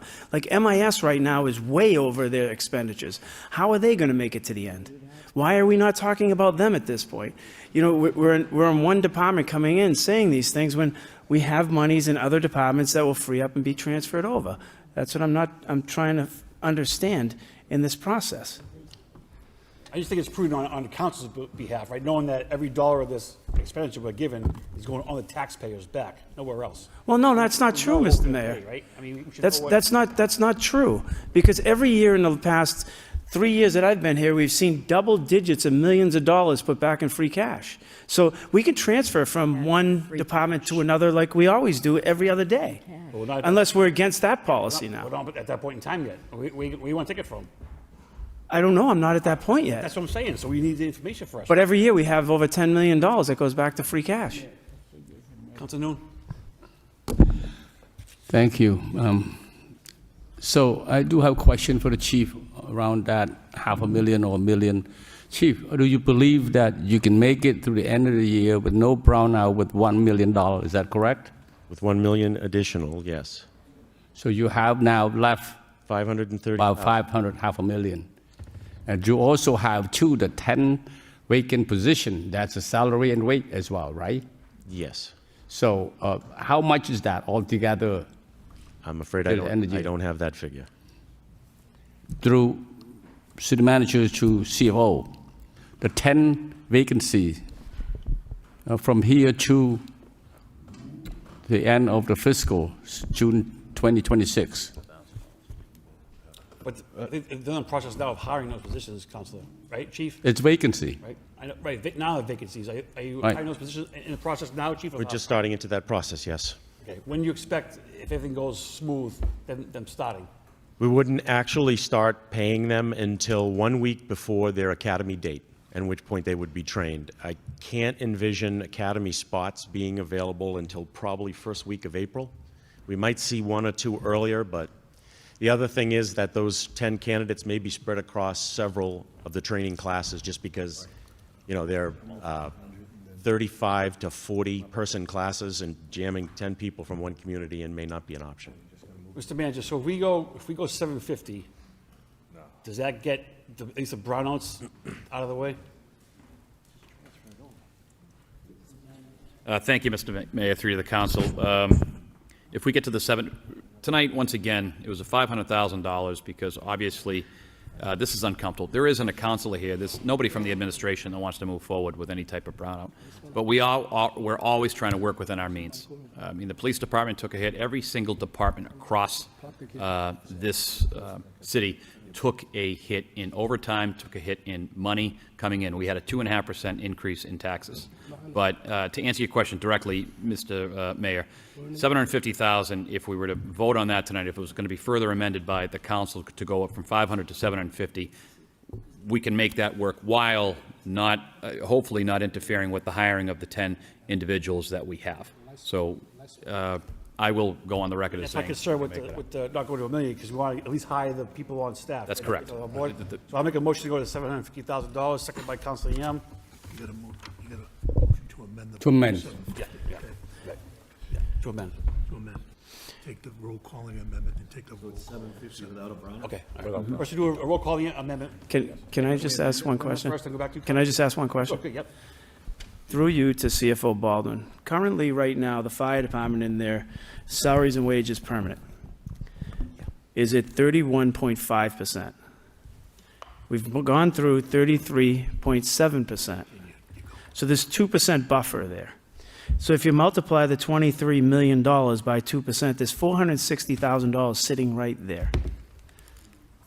Okay? And then if you're looking at not hiring 10 firefighters to get to April, even if we say $100,000 in gear, you still got $300,000 there. So that's 700, and then now you're going to add another 750? Huh? Yeah, so that's all we should need. Mr. Manager, go ahead. I apologize.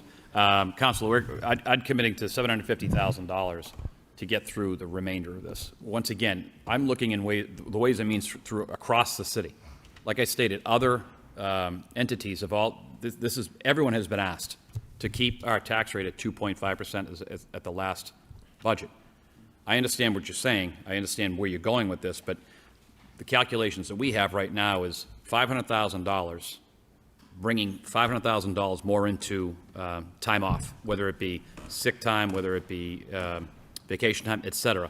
That $500,000 would get us across the till June 30th, provided we had one brownout. What I'm suggesting now is we go to 700, well, actually, what the mayor had suggested is going to 750,000. We'll figure the other 250,000 out. The other money that we have in there that you're talking about, we want to be able to hire folks if we have to, and not going into our rainy day account, like some people have mentioned. That would create a structural deficit for FY27. So, you know, at $750,000, I think we could figure this out, not have any brownouts, and still do the hiring that the chief has started. Would you agree that we're already 4 months through the year? I'm just asking the question. 4 months through. Okay, you would agree that. Almost 5. We used. Councilor, we're looking. I apologize. We're looking at the amount, the burn rate of I understand that, but I'm saying that you already burnt. the chief is stating that by the end of January, with the continued burn rate that we have, we will not have any money. The chief also stood here in May and said that we could go down to 2 million, and here we are. So I'm not on the chief right now. So let's just talk the number, the pure number that's in front of you. We went through 33.7% of the budget already. There's 31% that got spent. There's a 2% there, so there's $460,000 sitting in that account right now. And then if we don't hire till April, there's another 400,000 minus the 100,000 for the gear.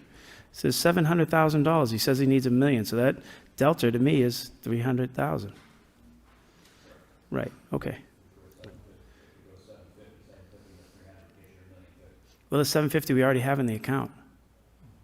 It's already there. But we'll see at the end. We'll see at the end of this when it all gets transferred out. Thank you. Roll call, Mr. Clerk. This is just on the amendment first. Just an amendment. This is for the amended 750, right? This is on amending of 500 to 750,000. Counsel Dakota. Yes. Counsel Getchia. Yes. Counsel Janess. Yes. Counsel Mercia. Yes. Counsel Noon. Yes. Counsel Robinson. Yes. Mayor Rourke. Yes. Counsel Scott. Counsel Yem. Yes. Counsel Belanger. Yes. Counsel Chow. Yes. Now we need a motion to adopt the 750. Councilor Robinson, second by Councilor Getchia. Roll call. Before we take the vote, through you to the manager and to the chief, I mean, it seems like one of the challenges here, and it's only going to be more, as we move forward with contractual obligations on raises, and why do we continue, though, to shoot ourselves in the feet with low staffing levels? I mean, I think that's a conversation that we're all going to have sooner rather than later, and maybe we shoot to get 10 above how we've been operating, and that gives some kind of long-term kind of ability to flex as needed with the injuries, the FMLAs, and all these other things that happen. Yes, it might be costly up front, but I think long-term, it's easier to budget because it's going to be consistent if we have the permanent bodies in the position. And that being said, Councilor, there is a vast difference between the sick time for the fire department and for the police department. So, I mean, Chief, that has to be remedied too. Roll call, Mr. Clerk. Counsel Dakota. Yes. Counsel Getchia. Yes. Counsel Janess. Yes. Counsel Mercia. Yes. Counsel Noon. Yes. Counsel Robinson. Yes. Mayor Rourke. Yes. Counsel Scott. Counsel Yem. Yes. Counsel Belanger. Yes. Counsel Chow. Yes. Thank you. And yes. Thank you, Chief. Moving on to Section 9, ordinance from the City Manager, 9.1, amend Chapter 266, electric vehicles. Give the first reading and refer a public hearing on December 2nd, 2025 by Councilor Noon, second by Councilor Janess. There was a registered speaker on that, Mr. Manager. Mr. Clerk. Stephen Malagoli.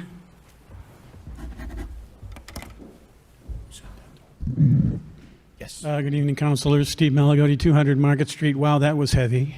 I want you to mark it down on your calendars, ladies and gentlemen, because I'm here to tell you good job. I want to commend Mr. Ryan and his department for this amendment to the rules. I think they've done a really good job in sorting out the kind of complicated things that had to be sorted out that serve both the daytime users of the electric vehicle charging facilities at the garages who are here for their jobs, and those of the residents who have completely different needs for their vehicles. I think that was kind of a tricky thing to work out. They did a good job. I think the rate of 35 cents a kilowatt hour is fair. It's what other cities around here have done. Nobody's going to make a lot of money off that. It's pretty much a break-even situation with the cost of electricity and maintenance. I think the overnight rules are workable for the residents like myself who live downtown, who need to charge their vehicles generally overnight. So the 4-hour thing that applies in the daytime, not applying overnight is a good solution. So I think they've done a good job. Now, I had done all I could do to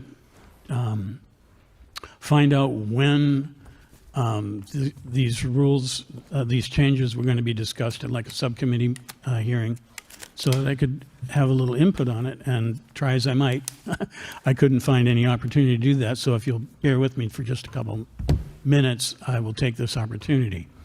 So first of all, the situation with the electric vehicle charges being free was eminently unfair. I bought my electric vehicle a year and a half ago and have taken full advantage of the situation, as everyone else has. And I said from day one, this is eminently unfair. I have access to these chargers and free electricity, and folks in other parts of the city do not. It was clearly unfair. So I welcome this change. Having said that, the dispensers that are installed now are ancient. They're really quite inefficient. They deliver 5.5 or 6 kilowatt hours per port. And even without changing any electrical wiring or any changes to the feed, modern dispensers can do 3 times that. Now, most EVs, level 2 chargers tap out at 11 or 11.5 kilowatt hours. So even just a slight, the simplest modernization of these dispensers will double your output. Now you're charging 35 cents a kilowatt hour, so you're charging by the kilowatt hour. If you double the output, you double the income. So we'd like to see some modernization of the dispensers. The cable management is terrible. These things are old and obsolete. Second of all, the Roy Garage, which is the one that I use, is now at capacity more often than not. I remember before I bought my electric vehicle going over and looking, and most of the dispensers, this was 2-3 years ago, most of the dispensers were unused except for one red Tesla, an $80,000 vehicle, who was getting free electricity. I'm like, that ain't right. But now the situation is completely different. We're at capacity at the Roy Garage a lot. I have suggested that one easy solution to this is to allow those of us who have who pay for monthly parking at Roy Garage and use the electric vehicle dispensers also be able to use the Hamilton Garage, which is underutilized, one or the other. Should be a relatively simple software change that would allow us to do that. So when it's full at Roy, we can just go over to Hamilton and use it. So that's what I would like to see to alleviate that pressure. And finally, I spoke about fairness. Instituting the fee for electricity is not the end of the fairness issue, because those of us who live downtown or live near the garages have access to charging facilities. Those neighborhoods in the Highlands, in the parts of the Acre and Back Central, those folks don't have access to the same technology that I do. That's unfair. And sooner or later, the city's going to have to figure out how to address that, because this technology is going to happen. And just like nobody uses film cameras anymore, within a few short years, it might be a little longer than some of us anticipated last year, but it's going to happen because the technology is just better and everybody needs equal access to it. So having said that, good job. And now I'm going to go home and charge up my vehicle while it's still a great deal. Thank you. Well, stand by, because Cousin Gitche had the first electronic IROC back in 1990, so he wants to make a comment. That's when he had a mullet too, right? That's right, yes. Yeah. Cousin Gitche, good. Wow, thank you, Mayor Rook. I just have a couple questions for Mr. Ryan, just about the ordinance piece, about EV violations. Good evening. I just, on Part C, you charge a person who's over $2 an hour for charging over the 4-hour limit. Correct. Why would they get a $50 ticket also? Well, you want to move the people. The chances of them getting a citation probably is not going to be that often because we don't go into the garages unless we're asked to. And really, that is, the money that the $2 an hour goes to charge point, and we get a percentage back. Okay, but we do want to be able to have the flexibility to cite those people who are parking there with not charging or over the 5 hours. I think that $2 an hour will hit them in the head pretty good. I just think $50, we're double dipping here. We're hitting them with a fee for overcharging, and then we're going to hit them with a $50 fee on top of that. We're not trying to break people. The premise to the thing was to try to get payment for our electricity and try to keep people moving through, but we don't want to hurt people at the same time and say, okay, we're going to charge you $2 an hour afterwards, and then also we're going to hit you with a $50 ticket. I think that that's extreme. And I think anybody who's paying $2 an hour afterwards and it would automatically bill it rather than have someone have to go in there.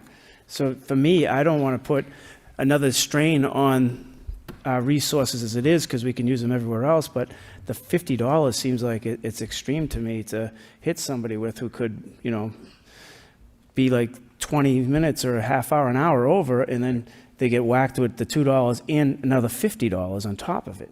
It just seems excessive to me. Right, but to some people, the $2 an hour isn't a problem. They will sit there for 6 hours and pay the $12 and live with it and go on.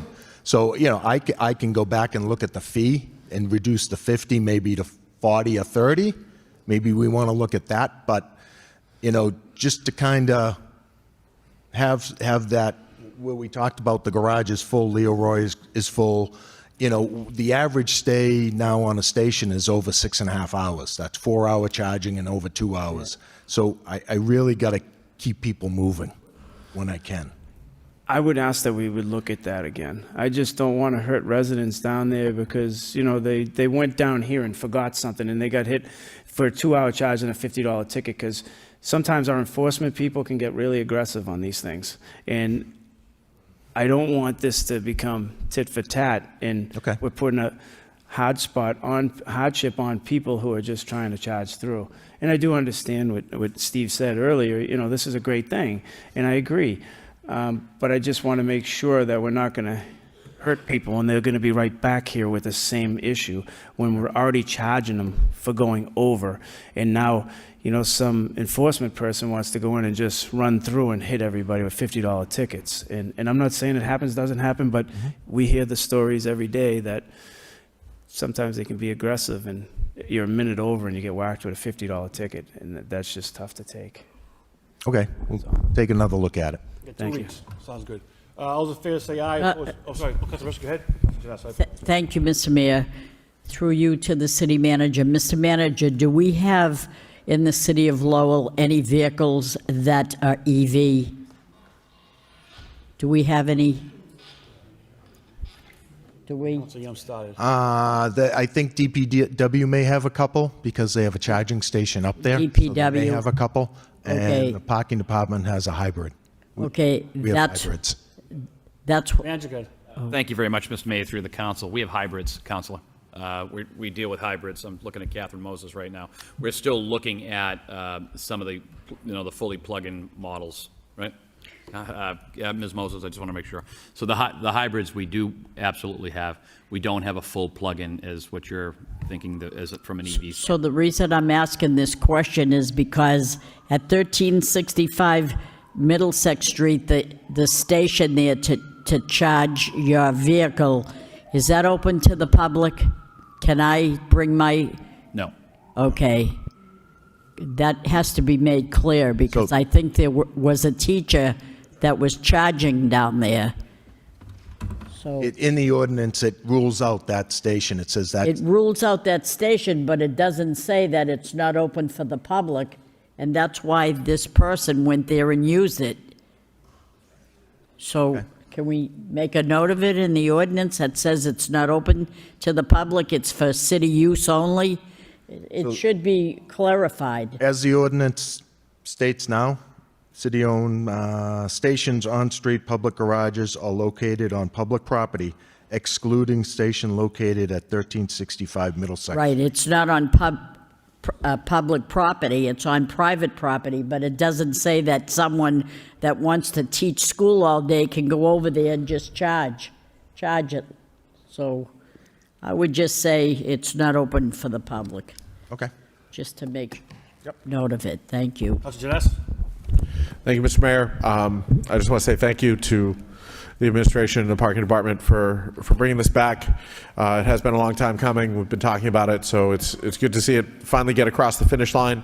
I do agree with Councilor Gitcher about the enforcement piece. I just don't want people to be getting hit with tickets a minute after they've passed that 4-hour limit, because that's already happened once and we heard about it. So I would like to just, encourage us to exercise some caution there and possibly come back and revisit it. I also think Mr. Malagoti's idea about people being able to charge their electric vehicles in other garages when the chargers in the Roy garage are full or any other garage is well taken. So if there's something we can do there, I think that's worth looking into. I don't think we have to solve that tonight, but I do think that's something we should look at going forward. I also think that, if there are opportunities to upgrade the chargers so that they are faster, would be a boon for everyone. As Mr. Malagoti mentioned, that would mean more revenue for us. There would be minimal electrical work that would have to be done in terms of the feed coming into the building, and it would allow more people to charge their cars faster and be able to turn them over. And I don't know if it's possible, but we could potentially reuse those older chargers as an auxiliary thing somewhere else, right? If we have a few faster chargers, we could sprinkle in some of these slower ones and just give people more options. If that's a possibility, that might be something to consider.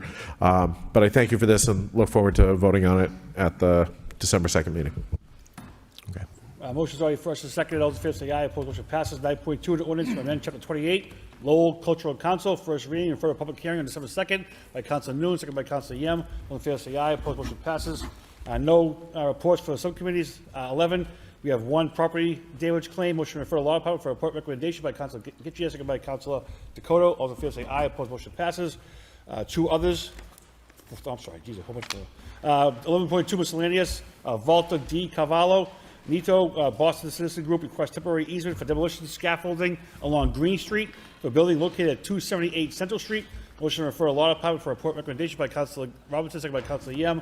All in favor say aye. Opposed, motion passes. 11.3, Olympia Restaurant, David Oliveira requests historical designation reviews of site located at 457 Market Street.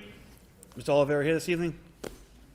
No. Need a motion to refer to law department for a report recommendation by Councilor Belanger, second by Councilor Dakota. All in favor say aye. Opposed, motion passes. Mr. Mayor? Yes, Councilor Robinson. With that one going to the law department, through you to the solicitor, what is the process with that? I think this is the first time I've seen something like this.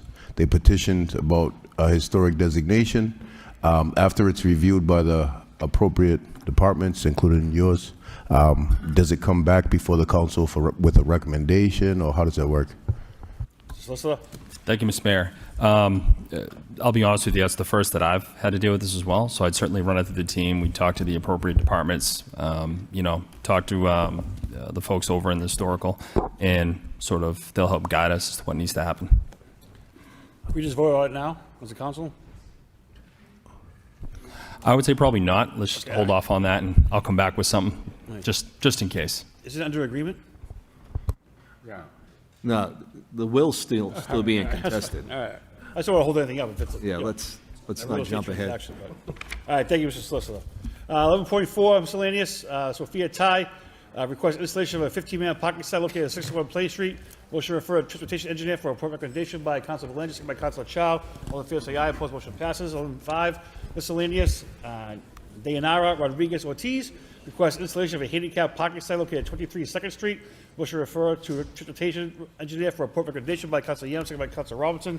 All in favor say aye. Opposed, motion passes. 11.6, National Grid requests relocation of one existing SO pole at 138 Cross Street. In first reading and given a public hearing on December 2nd, 2025 by Councilor Janess, second by Councilor Getchia. All in favor say aye. Opposed, motion passes. Section 12, City Council, executive session. To consider and discuss the purchase, exchange, lease, value of real property, the city center at 276 Broadway Street, public discussions of which may have a detrimental effect on the negotiating position of the city, and to further consider and discuss the purchase, exchange, lease, or value of real property, Smith Baker Center, 400 Market Street, public discussion of which could have a detrimental effect on the city's position. We need a motion to enter executive session, then adjourn from that session by Councilor Yam, second by Councilor Janess. All those in favor say aye. Opposed, motion passes. Oh, sorry, roll call. Councilor Dakota. Yes. Councilor Getchia. Yes. Councilor Janess. Yes. Councilor Mercia. Yes. Councilor Noon. Yes. Councilor Robinson. Yes. Mayor Rourke. Yes. Councilor Scott. Councilor Yam. Yes. Councilor Belanger. Yes. Councilor Chow. Yes.